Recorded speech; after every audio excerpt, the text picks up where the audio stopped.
Horror कहानियां थी। कौन थी वो? मैं 8 महीने की प्रेग्नेंट थी और अपनी डिलीवरी के लिए अपने मायके गई थी। माँ ने मुझे फोन पर बताया, घर के पीछे की तरफ जो खाली जमीन थी ना, वहां पर एक नया कमरा बनवा लिया है। इतने सालों के बाद जैसे ही अपने घर में कदम रखा, कुछ अलग सा लगा। माँ, ये घर के पीछे की तरफ नया कमरा बनवाने की क्या जरूरत थी? अरे बेटा, घर के पीछे दूर दूर तक खाली जमीन है। तेरे पापा को कई दिनों से लग रहा था कि यहाँ पर एक कमरा बनवा लेंगे तो ताजा हवा मिल जाया करेगी।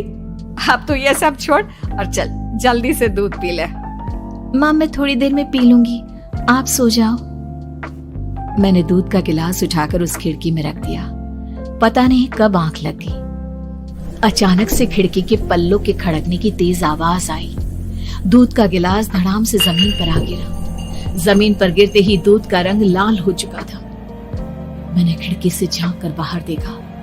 चारों तरफ धुप अंधेरा था। उस अंधेरे की तरफ से कुछ आवाजें आ रही थी, जैसे छोटे बच्चे आपस में खिलखिलाकर मस्ती कर रहे हो।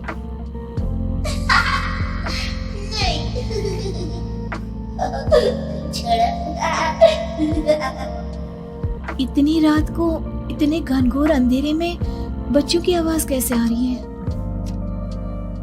घड़ी में वक्त देखा तो ठीक 12 बजे थे। देखकर मैं सन्न रह गई। बुरी आत्माओं और भूतों की कई कहानियां मैं सुन चुकी थी। वक्त भी कुछ ऐसा ही था। ऊपर से मैं प्रेग्नेंट। सुना था कि ऐसे वक्त में अक्सर बुरी आत्माएं औरतों का पीछा करती हैं। तो क्या मेरे पीछे भी? पसीने से तरबतर बड़ी मुश्किल से, जैसे कांपते हाथों से मैंने उस खिड़की को बंद किया।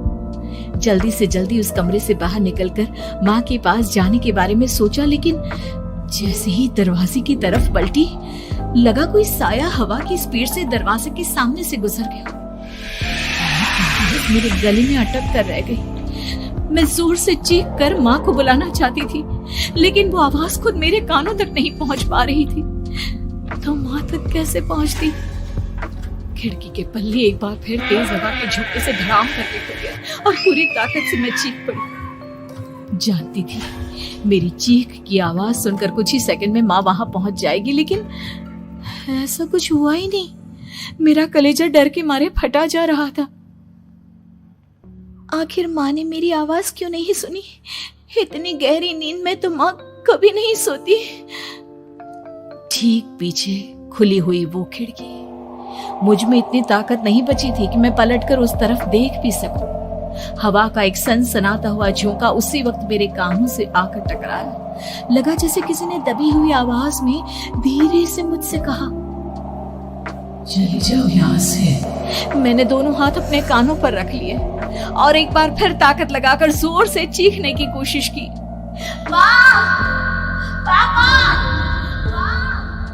मेरी आवाज उस कमरे की दीवारों से टकराकर वापस मुझे ही सुनाई दे रही थी। जितनी ताकत के साथ मैंने चीखने की कोशिश की थी, कुछ ही देर बाद उससे कहीं ज्यादा तेज और दर्दनाक चीख मुझे सुनाई देने लगी। कि आवाज ठीक मेरे पीछे खिड़की से आ रही थी। वो आवाज मेरे कानों में पिघलते हुए लोहे की तरह गिर रही थी। उन आवाजों में हैवानियत थी। वो आवाजें किसी इंसान की नहीं है, इतना मैं समझ चुकी थी। कांप रहे हाथों से मैंने अंधेरे में कुछ ढूंढने की कोशिश की। तभी अचानक मेरा हाथ बेड पर रखी टॉर्च पर पड़ा। किसी तरह ताकत लगाकर टॉर्च का बटन ऑन किया, लेकिन ये क्या? सामने दरवाजे पर 3 छोटी लड़कियां खड़ी हुई थी। उनके हाथ में स्टील के चमचमाते हुए चाकू थे। मैं घबराकर लड़खड़ाई और पीछे की तरफ हटी, लेकिन तब तक वो मेरे पास आ चुकी थी।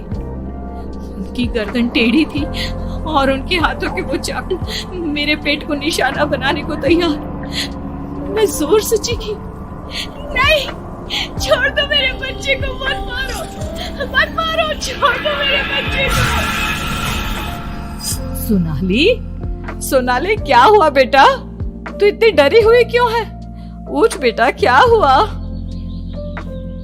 हड़बड़ाकर मैंने अपनी आंखें खोली। देखा तो दिन निकल आया था। माँ मुझे जगा रही थी। मेरा चेहरा पूरा पसीने से लथपथ था। क्या हुआ बेटा, तुमने कोई बुरा सपना देखा क्या? मैं अभी तक अपने पूरे होश में नहीं थी। वो मेरे बच्चे को मार देगी माँ। वो लड़की मेरे बच्चे को। मैंने घबराकर अपने पेट को छुआ। सब कुछ ठीक था।